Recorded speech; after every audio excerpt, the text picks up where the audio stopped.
What's up, my friends? For those of you that don't know me, my name is Justin, avid reader and sharer of positivity. For those of you that do know me, hi, nice to see you. I wanted to make this video about how to find a hobby that's right for you and why it's likely more important than you think. I've been wanting to make it for some time now, and I actually already did. I made it, I edited it, spent several hours on it, and lost everything. So this is actually the second take. So I hope you guys enjoy it. I did not post the video directly to Facebook, so please click through and check out the link on YouTube. I mentioned at the beginning that I feel like this is more important than a lot of people give credit for, and I really do believe that, and I absolutely mean it. I've applied this in my own life, and it's made a world of difference. So if you find yourself at a point in quarantine where you're stuck inside and you'd like to be able to make better or more interesting use of your time, or if you find yourself at a point where you feel like you're already worn out, you don't have any energy left, and at the end of the day, all you want to do is veg in front of the TV. Either way, this video can inform you about how to find a way to find that surplus of extra energy that most of us don't realize we have. Anyway, I hope you guys enjoy the video. I hope you learned something. If you do, please post in the comments, and I look forward to seeing you guys in the next video. Okay, so first and foremost, I'm gonna try to keep this video under 15 minutes, which means there's gonna be a lot of things that I don't talk about in detail. Feel free to take my word for it. Feel free to ask for clarification. I'd be happy to answer questions via comments, or if you're really interested in learning more about the behind the scenes, what's happening within your body and why it's important, how it affects your psyche and all that kind of stuff, let me know. I'd be happy to do more videos about it. I love talking about this kind of stuff, and I do think it's more important than a lot of people give it credit for. I have dogs that are fighting right there, so I'm gonna try to get them out of the room. Out! Keep going. Out. All right. How to find a hobby that's right for you and why it's likely more important than you think. Now, the reason I decided to make this video is actually twofold. The first is that I have experienced this firsthand, what it's like to apply what I'm gonna go over today in my own life, and it has just made a world of difference in my energy levels, my recovery, and just my overall quality of life. So I wanted to share that with you guys. The other is that most of us are probably spending a lot more time indoors right now, and that has affected people in a lot of ways. One side of the responses that I've seen has been, I'm bored, I have all this free time now, and I don't know what to do, what should I watch on Netflix? The other is actually the complete opposite. It's, I don't have any more time, I was already working really hard, and now I feel like I have even less time and even more things to do. If you're on this side, it's particularly important. I really do hope that you enjoy this video, that you learn something, that you apply it, and that it helps you as well. If it does, if you have an experience where you find your hobby and you start finding your energy levels growing and all that sort of stuff, please share it. Share it in the comments, share it in Messenger, make your own video. I'm excited to learn from your experiences as well. So let's get into it. So you're on this side over here, and you're dealing with how now maybe you have kids, and because they're at home and not going to school, you've got to create curriculum, and you've got to teach them yourselves and make sure that they're doing that, and you got to feed them, and you got to all these other things, and so it's actually added to your to-do list. I was there, not with the kids thing, but at the beginning of this whole shutdown situation, I actually had a ton more work than I usually did, and I felt like I had even less time. So if you're on this side, it's going to be particularly beneficial to you. All right, before we get started, we're gonna have to go over what does hobby actually mean. We need to define it so we know what we're talking about. I've got Merriam-Webster's definition pulled up right here. It reads, a pursuit outside one's regular occupation engaged in especially for relaxation. A simple version of the definition comes from Google, which is an activity done regularly in one's leisure time for pleasure. So that's what we're talking about when I say hobby. Now, why is this important? What does it matter whether you have a hobby or not? To answer that, we have to kind of backtrack a little bit, and I have to introduce you to someone I've been learning a lot from remotely because he's very high influence person. That guy's name is Steven Kotler. Steven Kotler wrote a book that introduced me to the scientific concept of flow, which I'll go into in just a minute, called The Rise of Superman. The Rise of Superman is the name of the book. It is written by Steven Kotler. If you are an aspiring high performer in any field, whether it's athleticism, business, anything, whatever you're trying to do, if you want to do it really well, read The Rise of Superman. It's an incredible book. Unbelievable. Absolutely changed my life, and I can't recommend it enough. Now, I mentioned flow just a minute ago. Now, some of you may be acquainted with the modern scientific term flow or the flow state. Some of you may not. If you are not, I'm going to go over a quick overview right now. So the flow state refers to kind of like being in the zone. When I say being in the zone, what I mean is most of us have had some experience at some point in our lives. Maybe you were writing a paper or writing a book. Maybe you were in a performance and you just started performing really well and everything seemed to click and go together really smoothly. Maybe you're an athlete and you had a particularly great game and it just seemed like everything was coming together exactly the way it was supposed to. For my ninja friends that do the ninja obstacle courses and stuff like that, maybe you got to a competition that you just did particularly well. Like it was like everything, there was no crowd, everything just disappeared, there were no thoughts in your head, and all that was happening was you were just going through these obstacles, nailing every single one of them, having no problem. And you know, one more example, it could be as simple as just getting into a conversation and watching it just flourish and just time disappears and you guys are just chatting and you have no idea how you got from A to X, but now you've traveled this whole thing and the conversation's been like a journey and you can't believe how you got from one place to the other. Any of those could be examples of the flow state or being in the zone. Now, the flow state, we don't really understand a ton about it. Steven Kotler is actually one of the leading scientific heads, in researching the flow state and how it works and how we can achieve it more often. So if you're interested in more info on that, definitely check him out. Now, why do we want to try to get into the flow state? Why is it important? Why does it matter? Who cares? Well, there's a little bit of background on kind of how the flow state sort of skyrocketed into being studied much more in the past several years. And that goes back to a study done by an Italian researcher named Csikszentmihalyi. And I probably butchered that name, and I'm sorry, Mr. Csikszentmihalyi, if you're watching. But he conducted a study, and it's one of the largest studies ever recorded, and the study was about happiness. And what he wanted to find out was who were the happiest people, and subsequently, why. And what he found was the happiest people were the people that spent the most time in the flow state. And coincidentally, a lot of them happened to be extreme athletes or athletes that do extreme sports like skateboarding, snowboarding, skiing, surfing, all that kind of stuff. All the stuff that you would see in like the X Games or whatever. Those are the people that are experiencing the happiest quality of life, generally speaking, and there's a correlation between the flow state and happiness. That was what the biggest thing that was discovered in this study is there's a high correlation between being in the flow state and having a high quality of life. So, what does that have to do with a hobby? I watched a Masterclass.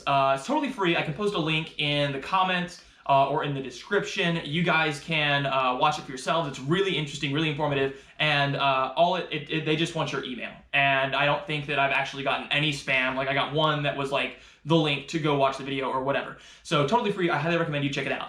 One of the things that Steven Kotler mentioned in this video, this Masterclass, is he talks about how to get into flow and why it's such an important part of increasing your quality of life.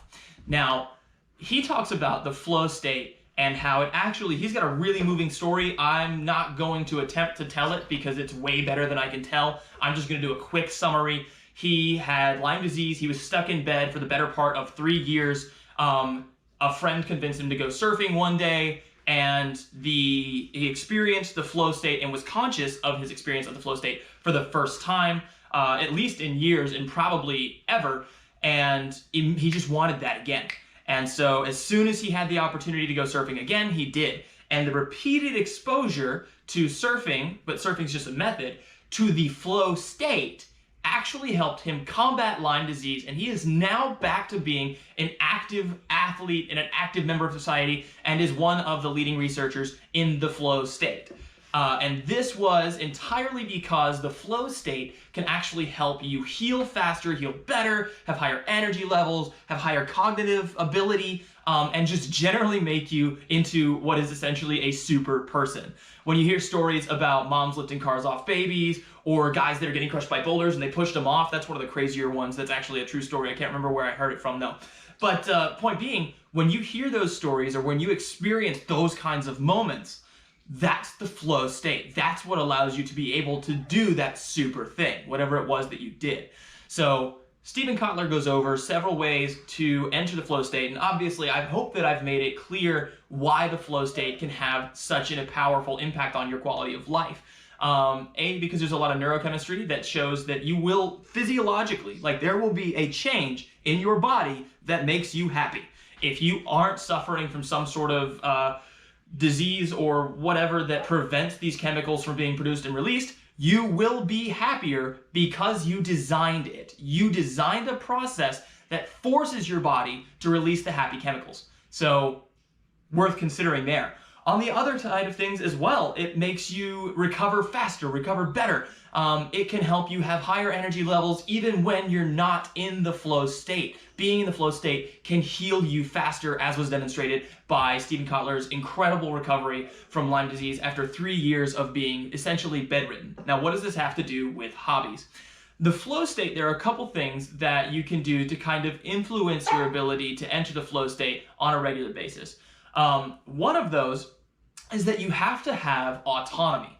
If you don't have at least a certain area of space within which you can work freely without having to be told what to do or whatever, then you can't have the flow state. It just won't work. You have to have a little bit of freedom to choose and decide, this is what I want to do with my time, and this is how I want to do it, and all that kind of stuff. So part of entering the flow state has to be that you chose to do it. And this is a has a huge influence in business nowadays. A lot of companies like Google that are doing that, 20% of your time you can work on whatever you want. Like, that is how innovation starts, but that's a topic for another video. The first thing is that the flow state, you need to have autonomy. You have to choose to do it, which is part of why it has to be an active choice. That's where the hobby element comes in. The second thing that has to be present for you to enter the flow state is passion. And one of the first steps to passion, because if you're not passionate about it, then you're not going to want to do it, especially if you end up starting and it doesn't work. One example would be, and I'm going to have a video that I put in probably around right here, or just after I go over this part right now, which is about my experience with my hobby and how this has affected me. Hey guys, so the lighting and everything in this video may be different because I wanted to show you guys something before it got dark outside. And please ignore all of the messiness of the house. We're going to the back porch, which is also a mess. Okay, so over the past few weeks, I have been working on making a bow. I'm doing it entirely by hand, no power tools. Not necessarily a good reason for why that's the case. I just kind of started working with what I had, and by the time I realized I could have had access to power tools, I had already put in enough time that I was like, well, I might as well just finish making one bow entirely by hand, old school style. Yesterday, I got really excited because I had gotten it to the point where it looked like a bow and I was ready to start stringing it, actually taking it from being just a stick to being an actual bow. And I want to show you guys how it turned out. All right, so I don't know how well you guys can see this, but as you can see, I got the notches here.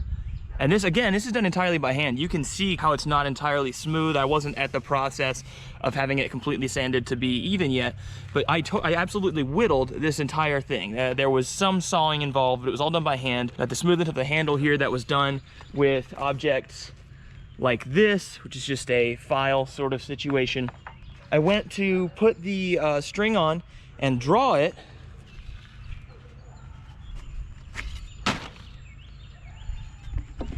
Obviously not ideal. That was probably There's a lot of work that went into that bow, a lot of time and energy and effort. Now, luckily the materials were cheap. You can get, I can put a link in the description to a YouTube video where, oh, I'm backlit right now, to a YouTube video where you guys can learn how to make this version of the bow yourselves. It's actually pretty awesome. It's a fun process. Obviously, didn't work out, so when I went to draw it, this happened. Now, I'll be honest, there was about a half a second of disappointment when this bow broke. But that was it. And I talked to Melissa, my wife, about it. I talked to a couple people, you know, just kind of shared like, oh man, after weeks of work, and I'm talking weeks, like probably it's been at least 2 weeks I've been working on this, not necessarily on a daily basis, but pretty regularly, and put lots of hours into it, whittling, sanding, etc. And I'm not that upset. And that's what I mean when I talk about finding a hobby that's right for you and finding something you enjoy because you enjoy doing it. Because if I had been doing this so that I could shoot a bow, which in part I was, I'm really excited about getting into archery, but I did it because I enjoyed it. And the process in itself, learning and experiencing and just seeing something, this started as just like a 6-foot block of wood. Seeing that become, and I know that it's broken, but seeing that, look at how it almost kind of looks like a bow. And obviously I had some more work to do on the handle, but seeing all that come together, that was fun. And it didn't work out the way that I wanted it to, but I'm not really traumatized or upset a lot by it. Honestly, it hasn't incorporated or taken up any significant space in my mind. Oh, I put all this work into it and it didn't come out right. That's the beauty of doing something because you enjoy it.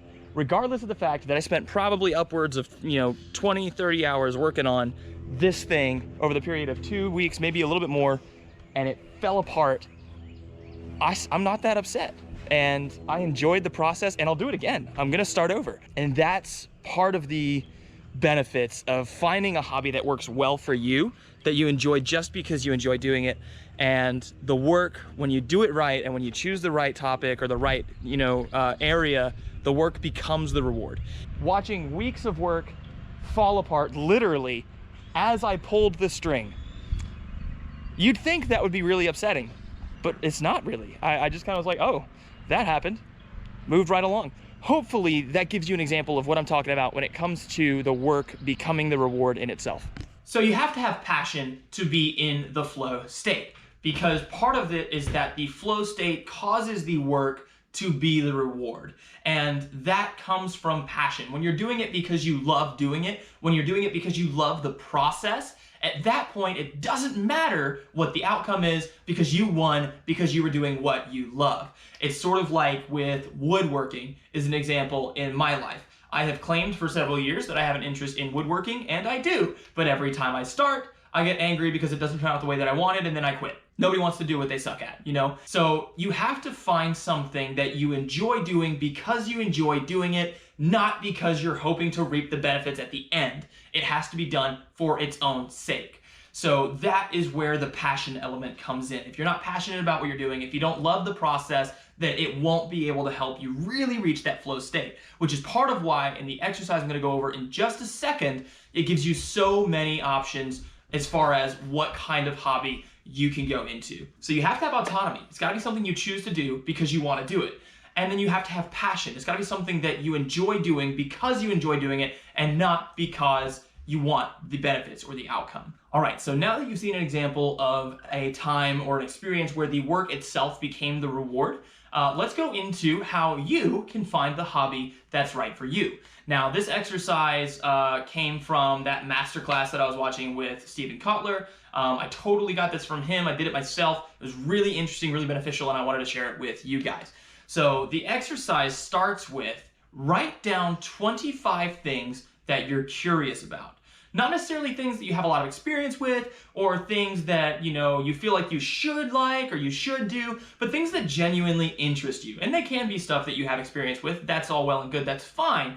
But you want them to be stuff that you're curious about. Topics. It can be a topic, whether it's something I want to learn about this. It can be an activity. I want to get started doing this. It can be whatever, but just something that you're curious about. Because curiosity is, in Steven's words, curiosity is the precursor to passion. So you gotta be curious or you're not gonna end up passionate about it. So start by writing down those 25, he was very adamant about that, 25 things that you're curious about. Once you have those 25 things, this is where it starts to get really interesting, is you're going to see where some of them start to intersect. Now, I'm not gonna go over everything on my list, A, because it would take a really long time, and B, because when I talk about stuff, sometimes it can trick your mind into thinking that you've actually accomplished something that's legitimately a fact. Different people get motivated different ways. Some people like to post stuff online and say, if I don't reach 15 pounds, or if I don't lose 15 pounds in 3 months, then you guys get to throw eggs at my face. I don't know, whatever. Some people get motivated that way. I get motivated that way sometimes too, but most of the time I've found that I'm more likely to stick with something and succeed if I keep my mouth shut. So, not gonna go over all of it for that reason, but also because it would take a lot of time, and we're already probably gonna go a little bit over time on this video. I apologize. A couple things that ended up on my list were archery and parkour. Now, to the average person, this may not seem like these things go together. However, I am a super nerd and love the Lord of the Rings. And there's a lead character in there who shoots a bow and runs and climbs and jumps and does all these things at the same time. That's what I want to be able to do. This is actually possible in real life. There's a guy named Lars Anderson who's an archer that does absolutely amazing things. Check out his videos as well. That being said, disclaimer, I'm being super careful. This is super dangerous, guys. Don't try to do that on your own. Learn from professionals. There's a lot of things that can go wrong. I'm being very, very, very, very cautious with this, so please don't worry. Back to it. So, 2 things that were on my list, archery and parkour. I can see in my mind how those intersect quite well. I need to learn more about both of them and have lots more practice with both of them before I ever start incorporating one into the other, but at least that gives me a place to get started. And once you have 2 things you're curious about that cross over, you double that interest. Now I really want to get good at archery and I really want to get good at parkour so that I can do 2 things that I really like at the same time. You get double everything, double the reward. What you want to do after you've got your 25 things is start figuring out where they intersect and what steps you can take to get started on them right now. Now, if some of the things are things that you need more equipment for, or you can't get started on right now, that's okay. You've got to have something that you can start looking into. Out of 25 things, you've got to have something you can start looking into right now. Now, let's say you get started and you're starting to look into something, maybe you're starting to practice whatever activity it was or learn about whatever topic you thought was particularly interesting, and it's not resonating, it's not vibing, you're not feeling fulfilled when you do this. Okay, you've got 25 others, and probably more than that, because when you combine them, they become a separate thing. Go with one of those. Keep going down this list until you find something that you enjoy doing it just for the sake of doing it. That's the idea. So that's part of why you want to have this extensive list, is so that you can have more options in case one thing starts and then you can't do it or whatever. An example of this is woodworking for me. Like I mentioned before, woodworking was on my list for several years. I just had trouble actually getting into it because I would try something, it wouldn't work the way I wanted it to, and then I would get mad or disappointed or whatever and decide it was hard and I didn't want to continue. That being said, I discovered I actually really enjoy it by accident. When I decided I wanted to get started on archery, I realized I was gonna need a good bit of equipment. And so I started looking into it, I purchased some stuff online, but unfortunately, I've been waiting for several weeks, and it makes it difficult to shoot a bow when you don't have one. Then I discovered a tutorial on how to make a bow for under 15 bucks. Again, I'll put that in the description or the comments as well so you can try it if you're interested. I got all the materials, I started working on it. I got to a part where you have to glue it. You have to put the wood glue on and then let it set for 24 hours. That meant I had to wait, and I didn't want to wait. I wanted to do something. I was enjoying the process of woodworking and making the bow. I don't want to have to just sit around. Now, the first time I tried to make a bow, because I actually tried it with a different tutorial and it didn't work out so well, I used it with just a random branch in my backyard. I followed the guidelines in the tutorial and it almost worked, but I was not actually as experienced with woodworking as I needed to be to successfully make a bow. So that one unfortunately broke. But in the experience with that one, there was a piece of wood that I had to cut off the end of the branch that I was going to use. And initially I thought it was just scrap wood, but upon a second glance, I realized it kind of had the shape of an old school, like, Lord of the Rings pipe. And so I decided I was going to try to make an old school Lord of the Rings style pipe. Unfortunately, that didn't work out. That's okay. I had worked on it for a few days. It got to a point where I realized it wasn't going to work. I really wasn't that upset about it. I was like, that's okay, I enjoyed the process, I learned something, and I'm ready to try again. As you guys saw with the second bow as well, that one didn't work out, and you know what? I'm still not upset about it. I enjoyed the work because the work was what I wanted to do. It was an enjoyable experience, it was a learning experience, and I failed for under 15 bucks, and now I only have to spend like 3 bucks to get the wood to try again. So yeah, I'm gonna try again. So why is all of this important? Why am I going over all of this, and why do you care? Because I feel more energized now than I have in years. For years, I was the type of person that I would go to work, I'd be like, I've got to perform at a really high level, and then I'd get home and I'd be like, I'm done. I don't want to do anything. I'm too tired. I just want to sit down, watch The Office, and then go to sleep. That's all I wanted to do. That's all I did for a long, long time. But what I found was that if I went into work and I did a really good job, and then I went home and I watched The Office and went to bed, the next day it was really hard to perform at that same level. This may be something you're experiencing. It may be something where you're going to work or you're at home or wherever you are and you're performing at a high level, getting everything done, then you go to sleep and the next day you feel like it's even harder to perform at that level. And the problem with this model is that over time, your ability to perform at a high level slowly decreases until it's gone. And then you burn out and then you're just like, you know what, I quit. Who even cares? That's not good. We want to avoid that. So what I've found in my experience and what Steven Kotler sort of went into during that masterclass is that part of refueling and re-energizing is doing something for yourself that leads to the flow state, that autonomy, that passion, and just enjoying the work because you enjoy the work, that produces the chemicals, the happy chemicals that we talked about earlier, that just make you happy, make you more energized. And as I was mentioning during Steven Kotler's story about the Lyme disease thing, will improve your energy levels. He went from being stuck in bed to being a surfer and an extreme athlete in lots of areas. The act of doing something for yourself that you enjoy, it doesn't have to necessarily be productive, but that isn't just like sitting. Something that's active, something that takes you into that flow state where the work, the process is what you love, even if the outcome isn't great. That is going to refuel you better than sitting on your couch and watching TV or reading a book. At least in my experience and the experiences of many other people, entering the flow state on your own volition, of your own I'm gonna do it myself, I'm in charge of me right now, I'm gonna set aside 1 hour of time to do whatever. That's going to recharge you better than watching TV, better than reading a book, better than just being a vegetable. I promise. 1 hour of time, he does mention 1 hour of time every day devoted to whatever is piquing your interest, whatever that curiosity or that potential hobby was. Now that can seem like a lot of time to some people. It definitely seemed like a lot of time to me. That doesn't have to all be one block of an hour. Now, what you could do, you could go to bed 1 hour later, or you could go to wake up 1 hour earlier. Those are both options. The other option for me, I wanted to get into archery. That was my primary interest, and I'm still recovering from a leg injury that I had last year. So parkour is kind of, I don't know if I want to jump off of stuff right now. Archery was my primary interest, and I didn't have anything that I could use to practice archery. But what I did was I started listening to videos or listening to audio about archery tutorials while I drove. I would put on an archery tutorial and I'd put it over there and then I'd listen to it while I drove to and from work or to and from the grocery store, whatever. And what I found, even though it wasn't a 1 hour block like this, and it wasn't necessarily that I clocked in and clocked out how much time I was spending on, watching these tutorials or learning about archery, but I felt so much better learning about something that I was curious about on my own time of my own volition.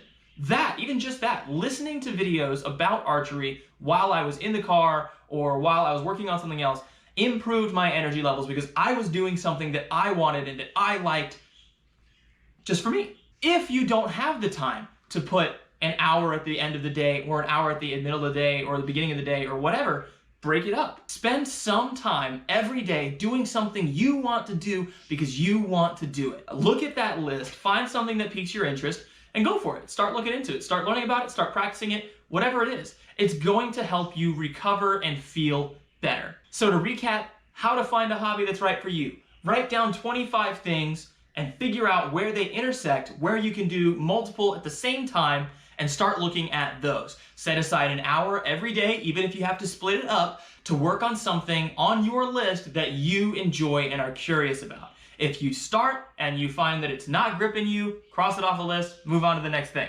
Why is it important? It'll improve your energy levels, you'll feel better, you will be happier because you designed a process to cause your body to release the happy chemicals. That's what we're looking for. My energy levels are higher, I feel better, I've enjoyed this experience so much, and it's really led to me being a much better high performer at work and in lots of areas of my life because I'm recovering better than I used to. Hopefully this is informative to you, hopefully this helps. If you do find a hobby that you enjoy, again, please post it. Let me know. I want to know about you guys and your experiences and what you learned from trying to find your own hobby.